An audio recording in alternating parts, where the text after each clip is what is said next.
చలో అందరికీ శనార్థులలో టీవీపై సమర్పించు మా స్మరణ ముచ్చట్లకు స్వాగతం. వచ్చేసిండు మీ నర్సికాక. ఇక అరుచుకుందాం రారు అయ్యాల్టి మోక ఏమైనా సిల్కోయ కంగీలు మార్చినంత అలకగా పార్టీ కండువలు మార్చిరు బాగానే ఉన్నది కానీ పైన కోర్టు మరి పార్టీ ఫిరాయింపుల లెక్కేందని గా పొద్దు మన ఈ బీఆర్ఎస్ పార్టీలో కానీ ప్రతిపక్షంలో కానీ అందరికందరూ ఈ ఫిరాయింపుల మీద ఒక కథ ఉండాలని కేసు వేసే కదా. ఆ కాంచెలు ఆ ముచ్చట స్పీకర్కి అప్పచెప్పింది కోర్టు. ఇక స్పీకర్ సార్ ఏమో అడగబట్టి అందరినీ వెనక ముందు చూసుడు ఏమి లేదు, మీరు మా పార్టీలోకి వచ్చిరా ఏ పార్టీలు ఉన్నారని కాదు, అసలు కండువ ఎందుకు మార్చడం అనేది కరాఖండిగా చెప్పాలని జవడానికి దిగిరు అనుకో రాదురి. ఇక ఇప్పటికే అటు కడియాని కానీ ఇటు మన దానం నాగేందర్ని కానీ ఆ ముచ్చట్లో కూడా అరుచుకుంటూనే ఉన్నారు. ఇంకా ఎటు ఏమి తేలలేదు. మరి క్లీన్ చిట్ సంగతి ఏంది ఏం కథ అనేది తేలే ముచ్చట ఉన్నది. కానీ ఈ జవడ మాత్రం భలే ఉన్నదిలా. పార్టీ ఫిరాయింపుల వెనుక కారణాలు ఏందనేది ప్రజలకు బరాబర్ చెప్పాలని బలగుది చెప్పింది కోర్టు. ఇక అదే ముచ్చట మీదకే స్పీకర్ సార్ నానా తంటాలు పడుతున్నాడు అనుకో రాదురి. పార్టీ మారింది ఎందుకో అందరికీ ఎరికేనా, మరి ప్రజల కోసమా పాలన కోసమా అధికారంలో ఉంటే అన్నీ సమకూర్చాలనే ఆశయంతో అనేది ఓ క్లారిటీ రావాలి కదా. అదే వాళ్ళకు ఎదిగా చూడురి. ఇక తెలంగాణ రాజకీయాలల్లా సంచలనం రేపుతున్న పార్టీ ఫిరాయింపుల ముచ్చట మొత్తానికైతే దండి మీద నడుతాంది పోన్రి. ఒక్కోళ్ళ తర్వాత ఒక్కోళ్ళు మళ్ళొక్క ఎమ్మెల్యేలకు క్లీన్ షీట్ ఇచ్చేస్తుండు speaker Gaddam Prasad Kumar sir. BRS party కాంచెల్లి ఇక కార్లకెంచి చెయ్యి మీదకి వచ్చిన ఎమ్మెల్యేల మీద అనర్హత వేయాలనే డిమాండ్ల ముచ్చట మీద assembly speaker Gaddam Prasad Kumar sir వరుసగా విచారాలను జరపబట్టే అనర్హత వేయాలనే పిటిషన్లు దాఖలు చేసిన వాళ్ళల్లా క్రాస్ ఎగ్జామినేషన్ ఎత్తాడు పోన్రి. ఇక గాళ్ళు ఇచ్చే వివరణతోటి క్లీన్ షీట్లు ఇస్తుండు. ఇక ఈ సీట్ల ఇంకో ఇద్దరు ఎమ్మెల్యేలు దానం నాగేందర్ కడియం శ్రీహరి మాత్రమే మిగిలినరు. ఇక ఇప్పటికే 7 ఎమ్మెల్యేల కేసుల speaker Gaddam Prasad Kumar sir clean sheet ఇస్తే ఇక కొత్తగా జగిత్యాల ఎమ్మెల్యే సంజయ్ కిసుత స్పీకర్ సారు క్లీన్ షీట్ ఇచ్చిండు. కొత్తగా పార్టీ ఫిరాయింపుల ముచ్చట్ల మరో 2 ఎమ్మెల్యేలకు Telangana assembly speaker clean sheet ఇచ్చిండు పోన్రి. ఆర్కెపూడి గాంధీ, తెల్లం వెంకట్రావు, గూడెం మైపాల్ రెడ్డి, బండ్ల కృష్ణమోహన్ రెడ్డి, ప్రకాష్ గౌడ్, కాలయాదయ్య, పోచారం శ్రీనివాసు రెడ్డిలు ఇక పార్టీ మారిన అనేందుకు సక్కమైన కారణాలు లేవని, సక్కమైన ఆధారాలు సుత లేవని చెప్పుకొచ్చిండు. ఇక వీళ్ళిద్దరిని బీఆర్ఎస్ ఎమ్మెల్యేలుగా గుర్తించినట్లు స్పీకర్ సార్ గతంలోనే తీర్పిచ్చే. ఇక ఈ ముచ్చట మీద బీఆర్ఎస్ మస్తుగా మండిపడుకొత్తాంది. ఇక స్పీకర్ సార్ ఒక దిక్కే మాట్లాడుతున్నాడని చెప్పి దండిగా చెప్పుకొత్తాన్రు గాళ్ళేమో. ఇక ఇంకో దిక్కు స్టేషన్ గన్పూర్ ఎమ్మెల్యే కడియం శ్రీహరికి స్పీకర్ కార్యాలయం నుంచి వెళ్ళి అధికారికంగానే నోటీసులు జారయ్యే. ఇక అసెంబ్లీలో స్పీకర్ సాంబార్లే విచారణకు హాజరు కావాలని కడియం శ్రీహరికి నోటీసులు పంపే. బీఆర్ఎస్ పార్టీ కాంచెల్లి ఎమ్మెల్యేగా గెలిచిన కడియం శ్రీహరి అటెనకషిక్కి కాంగ్రెస్ పార్టీలో చేరుడుతోటి ఫిరాయింపు అనేది మంచిది కాదు, అది సక్కమైన పని కాదు, మొత్తం చట్టానికి వ్యతిరేకంగా వస్తుందని ఇక దాంతో గైన మీద అనర్హత వేయాలని బీఆర్ఎస్ ఎమ్మెల్యే కేపీ వివేకానంద స్పీకర్కు పిటిషన్ ఇచ్చే. ఇక అందరి అయిపోయినా ఇంకిద్దరి ఉన్నాయి, మరి గీల ఏమైతాయో చూడాలి. గిసోటి మాయమత్తులు మరమత్తులు తెలవాలంటే మన జగనాలనే అరుచుకోవాలంటే, ఎందుకంటే జాగాలు ఇచ్చినాం, పథకాలు ఇచ్చినాం, అన్ని చేసినాం అని చెప్పుడు ఆడ పని మాత్రం ఉండదు. పేపర్లకు మాత్రం నోట్లకు మాత్రం అన్ని ఎక్కుతాయి అనుకో రాదురి. గదే పాపం విజయనగరం జిల్లాని ఇంకా ఇడిసబెడతలేదు. జగనన్న ఇండ్లను పెద్ద పెద్ద స్విమ్మింగ్ పూల్ కట్టించే కదా, ఆడ కట్టింది లేదు ఏం లేదు, కాంక్రీట్ కార్సుకి ఇంత అయిందని కోట్లలో కుమ్ముకొని పోయిరట. మరి ఆ బాకీ ఎవడు తీర్చాలి, ఆ బాధ ఎవడు తీర్చాలి? పేరుకేమో ఇల్లు వచ్చింది, పలానా రమేషకు వచ్చింది, పలానా లింగయ్యకు వచ్చింది, పలానా రంగయ్యకు వచ్చిందని. మరి ఎవరు తిన్నారు, ఎవరిల్లు, ఏం కథ, ఎవరి పేరు మీద ఉన్నది? సొమ్ము ఉంది సోకో ఉంది అన్నట్టు నువ్వు చేసిన పాపం ఎక్కడిది? ఇప్పుడు పరిపాలించాల్సిన ప్రభుత్వం ఏంటిది? ఏం కథ? అరే వా, ఇంకా కూడా పోతలేవు అనుకో రాదురి. 5 ఏళ్ళు అవకాశం ఇచ్చిన పాపానికి ఆగమాగం చేసి అంగట్ల కూర్చోబెట్టి ఏవిడి ఏమి లేకుండా ఇక గదే ముచ్చట అవుతుంది. చూద్దాం రారయ్య జగనన్న ఇండ్లు. జగనాలు నీ ఒక్కొక్క పాపం బండుతాంది పో, ఎన్ని అక్రమాలు చేసినావు. ఆఖరికత్తే జగనన్న ఇండ్లో అని చెప్పి లేనిపోని జాగాలల్లా ఇండ్లు కడతివి. గా ఇండ్లను చూడబోతే దేనికి గతి లేకపాయి. ఓ నీళ్లు చక్కగా ఉండయి, ఓ ఏది చక్కగా ఉండదు, ఆనబడితే మొత్తం చిందర వందర. ఇక జగ్గులు హయాంలో జరిగిన మరో అవినీతి తిమింగలం బయటకు వచ్చింది. ఇక మొత్తం మీద జగనన్న కాలనీలు కట్టే కదా, గన్లా కాంక్రీట్ ఉంటది కదా నువ్వులా కాంకర, ఇక దాంట్లో సుత దోపిడి జరిగిందట. పోయిన సర్కారు ఆప్షన్ 3 కింద ఇండ్లు కట్టుకోకుండానే ఇక సర్కారు నిధులు స్వాహా చేసిందట. ఇక విజయనగరం జిల్లా గుంకాల కాడ ఇంకా 5,000 ఇండ్ల నిర్మాణాలను కట్టకుండానే 15 కోట్లు మొత్తం కొట్టేసిందట. హౌసింగ్ ఈ స్కీమ్ మీద విజిలెన్స్ టీము విచారణ చేసుడుతోటి మొత్తం బయటపడ్డది. ఇక కాంక్రీట్ మోసంతో లబ్ధిదారులు బగ్గా అగరం అవుతుండ్రు. ఇక చూద్దాం పాండ్రి ఓ కథ. అవు జగనాలు ఏమిడిసబెడతావు చెప్పు. నువ్వు ఓ జాగాలు నిడిసబెట్టవు, ఓ భూములు నిడిసబెట్టవు, ఓ బల్లె నిడిసబెట్టవు, ఓ గుల్లె నిడిసబెట్టవు, అన్ని ఆగమాగం చేసుడేనా చెప్పు. ఇక జగ్గులు ఆగం ముచ్చట గిట్లున్నది. గింత అవినీతి చేసినవా, ఇంకెన్ని చేసినావు చెప్పు 5 ఏళ్ళల్లా అని పబ్లిక్ అని కత్తాండ్రు. మరి జగదీశ్వర్ రెడ్డి సార్ బలముద్దుగా మాట్లాడతాడే. అవు సారు మరి మీ పార్టీ అధికారంలో ఉన్నప్పుడు గిట్ట అడగపోతివి అవతల పార్టీలకు వెళ్ళి ఏమో కండువలు కప్పి మేకలు గుంజినట్టే గుంజిరు. మనం గట్ట గుంజుకున్నాడు ఎందుక వాళ్ళు ఏమైనా ఉద్యమకారులా కారా కాకపోతే ఏంది మరి ఎందుకు తీసుకున్నాం ఏం కథ? మీరు ఫిరాయింపులు చేసుకుంటేనేమో ఏ ఫిరాయింపు లేదు, ఇక అవతల వాళ్ళు మార్చిరు అనుకోరి మీరు తలా ఇంత ఇట్లాంటి మట్టి కొడతా ఉండాలన్నట్టు అని పబ్లిక్ అనుకొస్తున్నారు సూర్యాపేటలో ఎరుకున్న కాడికి. ఎందుకనంటే మరి వీళ్ళు బీఆర్ఎస్ ఉన్నప్పుడు మస్తు మంది కాంగ్రెస్ వాళ్ళని గుంజుకోలేదా? ఇప్పుడు కాంగ్రెస్ వాళ్ళు కూడా గుంజుకుర్రా మరి వాళ్ళంతా వాళ్ళే వచ్చిరా ఎట్టయిందో కానీ స్పీకర్ ఏకపక్ష నిర్ణయాలు తీసుకుంటుండు, ఒకటే దిక్కు మాట్లాడుతుండు, ఇంకో దిక్కు మాట్లాడతలేడు అని చెప్పని జగదీశ్వర్ రెడ్డి సార్ అనుకొచ్చినట్ట. అంటే సార్ మరి నువ్వు ప్రతిపక్షంలో ఉన్నవి, మీ కాళ్ళకు గజలు కట్టుకుంటే ఒక ఆట, అవతల వాళ్ళు కట్టుకుంటే ఇంకొక ఆట. ఇక మన ఆడిన కాళ్ళకు పాత గజలు అని మీ దిక్కుంటే ఓ మాట, వాళ్ళ దిక్కుంటే ఓ మాట. ఇక మీ రాజకీయ ఓగలు ఎవరికి తెలివై సారు. ఇప్పుడు ఏంటంటే చెవులకు బట్టలు కట్టుకోవాల్సింది జనాలు అన్నట్టు.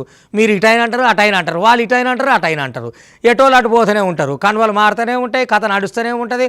మళ్ళీ అధికారంలోకి ఎవరు రాగానే వాళ్ళు ఇళ్ళకి వస్తుంటారు, వాళ్ళు అండకు పోతుంటారు. ఇది ఎరుకున్న ముచ్చటైనా పెంకాస్ గిరికి సాట లెక్క. మళ్ళీ మీదికి వెళ్ళి ఇన్ని ముచ్చట చెప్పబట్టే ఎట్లా సారు? సూత్తనేమో పచారం లెక్కనే కనబడతాంది, మాటలేమో ఏదో పార్టీ ఫిరాయింపు ముచ్చట మీద మాట్లాడకత్తాండు. సూర్యాపేట మున్సిపాలిటీ కాడ 31 వార్డుల ఎన్నికల ప్రచారం సురువు చేసిండు మాజీ మంత్రి ఎమ్మెల్యే జగదీష్ రెడ్డి. ఇక ఇప్పుడే జైతాల ఎమ్మెల్యే సంజయ్ పార్టీ మారిన ఫిర్యాదును డిస్మిస్ చేసే కదా స్పీకర్ సారు. ఇకైన నిర్ణయం మీద మంత్రి జగదీష్ రెడ్డి ఫుల్లుగా గరమైతాండు. ఏం చేస్తాండ్రు మీరు? ఆయన పార్టీ మారలేదా? మా కండ్లతోటి మేము చూసినాం, మా కండ్లు మమ్మల్ని మోసం చెయ్యాయి, మీది ఒక్క మాట ఉన్నది, ఒక్క దిక్కే మాట్లాడతాండ్రు. పార్టీ ఫిరాయింపుల మీద స్పీకర్ సారు చట్టపరంగా ఆత్మసాక్షిగా పనిచేస్తలేడు. బహిరంగంగా పార్టీ మారి వాళ్ళ సమావేశాలలో పాల్గొన్న సుత స్పీకర్ సార్కు కనబడతలేదా ఎట్లా? మొత్తం బయటనే చెప్తిరి పార్టీ మారినట్లు, అది అర్థమవుతున్న సుత చర్య తీసుకుంటలేరు. ఇక ఇది దురదృష్టకరమనే చెప్పాలి అని చెప్పి దండిగా మాట్లాడుకొచ్చిండు. చూద్దాం పాండ్రి. మా పార్టీ మారిన ఎమ్మెల్యేలు గతంలో కాంగ్రెస్ పార్టీ కార్యక్రమాలు పాల్గొన్నారు, పార్లమెంట్ ఎన్నికల్లో కాంగ్రెస్ పార్టీ కార్యక్రమాల్లో పాల్గొన్నారు. మేము అవన్నీ కూడా సబ్మిట్ చేసినాం. కాంగ్రెస్ పార్టీ సమావేశాలలో పాల్గొన్నారు, హైదరాబాద్లో జరిగిన ఏఐసిసి సభలలో పాల్గొన్నారు. అన్నీ కూడా కాంగ్రెస్ జెండా వేసుకొని తిరుగుతున్నారు. అన్నీ సబ్మిట్ చేసిన దానికి కూడా స్పీకర్ గారికి కనపడలేదట. వాళ్ళు చాలా వికార్సైన చాలా బుద్ధి కలిగిన బీఆర్ఎస్ పార్టీ ఎమ్మెల్యేలుగానే తిరుగుతున్నారట. స్పీకర్ గారు మా పిటిషన్ డిస్మిస్ చేయడం అనేది దురదృష్టకరం. వీళ్ళకి ఏమాత్రం చట్టం అంటే గౌరవం లేదు, న్యాయం అంటే గౌరవం లేదు. తప్పకుండా మేము కోర్టులో తేల్చుకుంటాం. వాళ్ళని డిస్క్వాలిఫై చేయడం అనేది ఖాయం. స్పీకర్ గారి ఏకపక్ష నిర్ణయాన్ని ప్రజలందరూ కూడా గమనిస్తున్నారు. ఆగో గదన్నట్టు కథ. ఇక మరి ప్రచారం ఎట్లయితుంది సారు? మున్సిపాలిటీ ఎలక్షన్లా కారు నడుతుందా? మరి కారు కత్తి ఉంటుందా? కారు హవా నడుతుందా? చెప్పుకరాన్రి అంటే ఇక మొత్తానికైతే పార్టీ ఫిరాయింపు ముచ్చట మీద పులుగా గరమైండులో.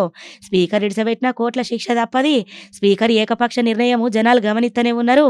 కాంగ్రెస్ చర్యలతోటి జనాలు బుద్ధి చెప్పుడు ఖాయమని అనకత్తాండు. మరి అయ్యా వచ్చింది దేవుడా జగనాల, ఆయనతో దానికే ఇంత ఎగురులో పెడుతురేందుకు? ఆయన పరామర్శకపోయి పెద్ద పరామర్శలే, అమ్మో అంత పరామర్శించకపోతే ఎట్లా ఆయనని?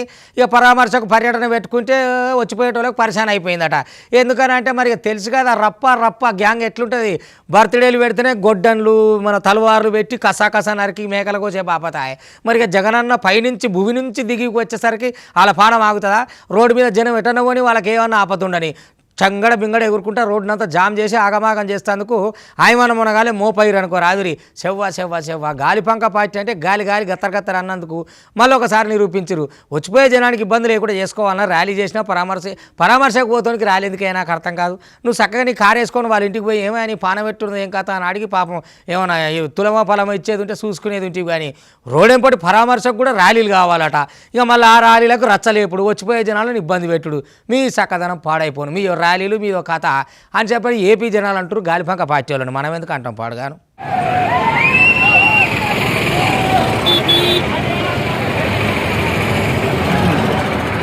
వామ్మో మళ్ళా మొదలు పెట్టిర్రు కదా ఇలా సక్కదనం చల్లగుండా. వీళ్ళ పర్యటనలేందో, వీళ్ళ రోడ్ షోలేందో, వీళ్ళ కథలేందో. వీళ్ళు పర్యటన పెట్టుకొని అత్తున్నామంటేనే ఏపీ పబ్లిక్ హడలిపోతాండ్రు కదా. ఇక గాలిపంక పాటోళ్ళు మళ్ళా ఓ కథ ఎత్తాండ్రు పోండ్రి.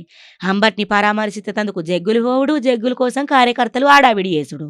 ఆయన చేసిన పనులు చూస్తేనేమో మొత్తం రక్త చరిత్రలే. మళ్ళా అగో చూడుండ్రి రోడ్డు మీద ఎట్లా తిరుగుతాండ్రో.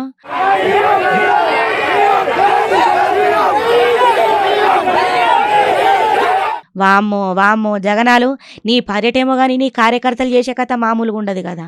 ట్రాఫిక్ మొత్తం అంతరాయం కలిగించుడు, పబ్లిక్ మొత్తం ఆగం చేసుడు, మీ కథలతోటి గిట్లుంటది. ఇంకా చూడు గాలిపంక పాటోల హల్చల్ ఎట్లున్నదో.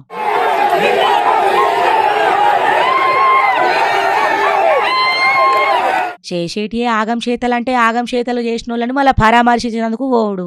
అయినా మీ గాలిపంక పార్టీలా ఓళ్ళు జగనాలు చక్కదనం ఉన్నది. ఇక మీ పర్యటనలు ఎందుకు, మీరు ఓవుడెందుకు, జనాలకు తక్లీఫ్ కల్పించుడెందుకు? ఇక మానుకోరా గిసొంటి పనులు అని చెప్పి పబ్లిక్ అని కత్తున్నమాట. వీళ్ళు పర్యటనాన్ని పెట్టుకుంటా పోతే అక్కడ ఏదో ఒక టక్కరవుడు, ఒక మనిషి పానం పోవుడు, లేకపోతే దెబ్బలు దాకుడు, ఏదో ఒక నష్టం జరుగుడు. ఇక గింతే ఉంటుంది. అలా కార్యకర్తల కథలేమో గిట్లా. హైడ్రా అధికారులు మాత్రం కనికరం చూపిస్తలేరు. హైదరాబాద్లో అనవసరంగా హైజాక్ చేస్తాం, కబ్జా పెడతాం, ఎడబడతా అక్కడ కడతాము, ఎవరి జాగా అయితే మాకేంది బిల్డింగులు లేపుతాం, అన్నిచ్చి మేనేజ్ చేసుకుంటాం అంటే ఓ బిల్డింగే సీల్ అయింది గిడ మన మణికొండ కాడ. ఎందుకని సీజ్ చేస్తారు మరి, అది సెప్టిక్ ట్యాంక్ ఉన్న జాగాట. ఇక దాంట్లో మొత్తం అడిగేటోళ్ళు లేడు, మమ్మల్ని ఆపేటోళ్ళు లేడు అని ఈ అధికారం ఇక్కడలోనో అక్కడలోనో పైసలు ఇచ్చి మేనేజ్ చేయించుకొని మంచిగా 5 అంతస్తుల బంగ్లా బాగానే లేపినాడు ఒక ఆయన. అవు తాత ఏడికెళ్ళి లేపినావు, ఇవ్వని జాగా ఏం కథ అని ఇక లోకల్ వాళ్ళు చెప్పేసరికి ఆరా తీసి మొత్తం ఉన్నకాడికి దానికి ఏరా పెట్టేసిరట.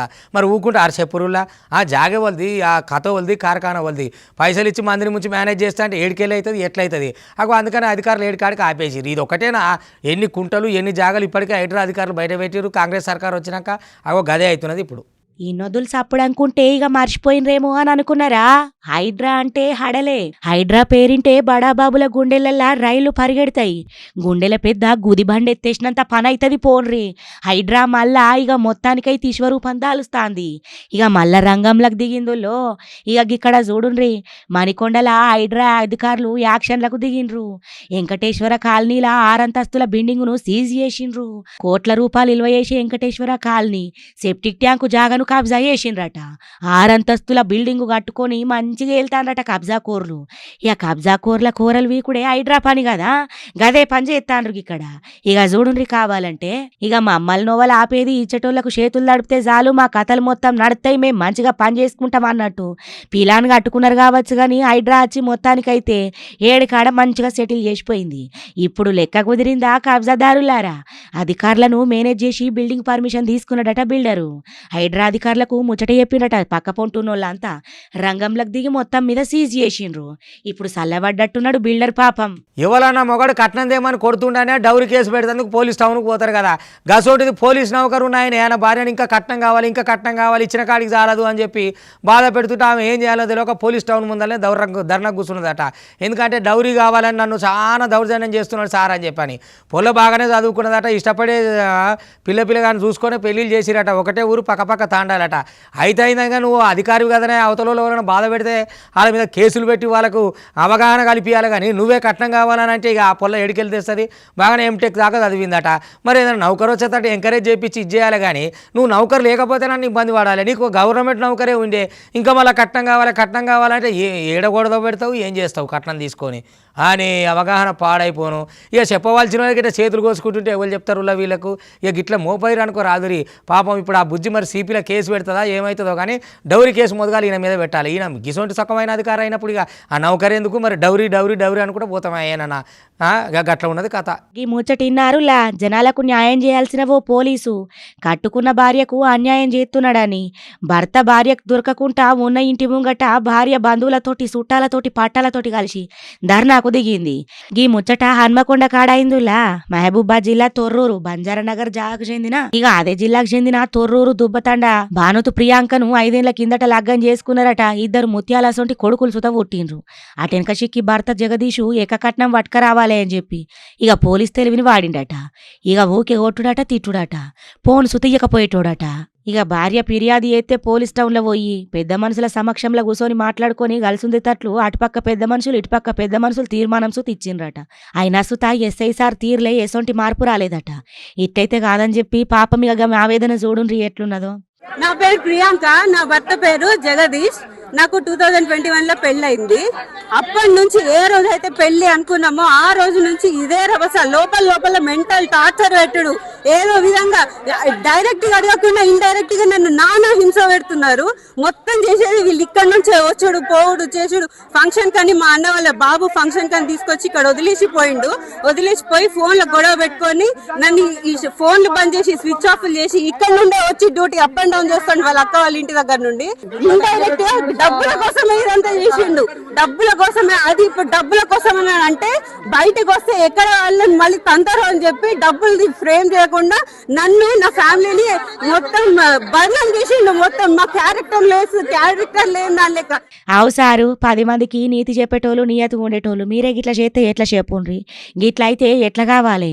ఇక గీమెను ఎట్లా చేసి ఇడిపించుకోవాలని తిరుగుతున్నాడని భార్య బాగా బాధపడకత్తాంది. కట్నం తీసుకున్నాడే తప్ప అంటే మళ్ళీ ఎక్క కట్నం పట్టుకరా అని చెప్పి గిట్లా చిత్రహింసలు పెడితే ఏందన్నట్టు? ఇక మొత్తానికైతే చర్యలు తీసుకోవాలి, నాకు న్యాయం చేయాలి, ఇక నా పిల్లగాండ్లకు న్యాయం చేయాలి, పోలీసులే న్యాయం చేయాలి అని చెప్పి దండిగా కూర్చున్నది గిట్లా. గది గట్లుండాలి మానవత్వం అంటే. ఎందుకనంటే ఆయన గుండెపోటు వచ్చి అడ్డం పడ్డాడు, వస్తే వచ్చింది వీడు ఉంటాడో పోతాడో కానీ ఈ పూటకి నాకెళ్ళాలి కదా అని ఆయన గుండెపోటుతో కొట్టుకుంటే ఆయన జేబులు నేను వేసుకొని పోయినట్టు ఒకడు ఈగ్రవంతుడు. ఇక గిసోంటి మనగాళ్ళు తయారైనాక ఇక మాయమైపోతున్నాడమ్మా మనిషి అన్నవాడు అనుకుంటే ఏం చేస్తారు చెప్పురి? ఇసోటి పాటలు అందుకే ఎక్కడ వస్తాయి అన్నట్టు. అరే గింత కనికరం ఉండాలి. ఇదివరకు ఏదన్నా ఆపచాపద వచ్చిందంటే నలుగురు కూడిదా పట్టు అని చెప్పి 4 చేతులు వేసి దవాఖానకు తీసుకుపోయి ఆయనకు అదో ఇదో చేసిపోయేటోళ్ళు. ఇక ఇప్పుడైతే ఓడేమో సెల్ ఫోన్లలో తీస్తుంటాడు, ఓడేమో ఉన్నాయి దోసుకొని పోతుంటాడు. గిసోంటి అడమైన సమాజం మోపైనాక ఈ ఏడికెళ్ళి ఉంటుంది మానవత్వం. ఎన్ని పాటలు రాస్తేంది, ఎంత కవిత్వం చెప్తేంది, గింతే అయిపోతుంది. అంత దారుణానికి మోపోయారు కదా. ఇంత దారుణం ఉన్నాక ఇక మానవత్వం ఏడుంటుంది?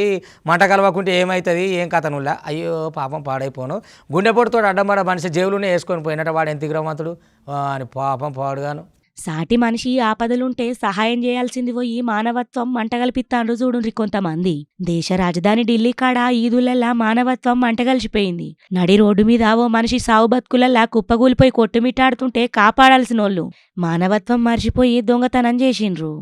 పాపం గుండెపోటచ్చి రోడ్డు మీద గిలగిల కొట్టుకుంటా అంటే 2 మోతేవర్లు బండి మీద వచ్చి ఆయన జేబులకెంచి పరుసు మళ్ళా పైసల కోసం వెనకకచ్చి దొంగతనం చేసుకొని పోయినరు. పొద్దుగల ఏమిటికి బయటకచ్చిండో ఏమో నల్ల పాపం. ఇక ఒక్కత్యాప గుండెపోటు అచ్చుడుతోటి కింద పడిపోయిండు. ఢిల్లీలున్న వికాస్ నగర్లా గిది అయింది కథ. సావు బతుకుల నడుమ కొట్టుమిట్టాడుతున్నా కనికరం లేకుండా బండి మీద వచ్చి ఉన్నది మొత్తం దోసుకొని పోయినరు. ఇక చూడుండ్రి ఓ త్యాప. ఆగో సూషిన్ రానుల్లా పాపం పాడుగాను ఎంత అన్నాలం ఉన్నదో. ఆయన జేబులు మొత్తం ఎంకులాడి ఏమైనా పైసలు దొరుకుతాయేమో అని చూసిండ్రు. ఇక అక్కడనే సీసీ కెమెరాలు ఉండుతోటి జల్లిన పరారైండ్రు. కానీ గిది మొత్తం రికార్డ్ అయింది. ఈ ముచ్చట చక్కర్లు కొడుతుందనుకో రాదురి సోషల్ మీడియాలో. చూసినోళ్ళందరు సుత ఏం సమాజం ఏం లెక్క అని అనకత్తాన్రు. గిదేనా ఇయాల్టి సమాజము, గిదేనా మన లెక్క, గిదేనా ఢిల్లీ పరిస్థితి అని చెప్పి నిలదీత్తాన్రల్లా. ఇక ఇవ్వనట్టు ఇవాళ టీవీ5 సమర్పించు మాస్ మల్లన్న ముచ్చట్లు చూస్తూనే ఉండరు. మళ్ళీ రేపు ఇదివరదాకా మీ టీవీ5 ఇగుంటా.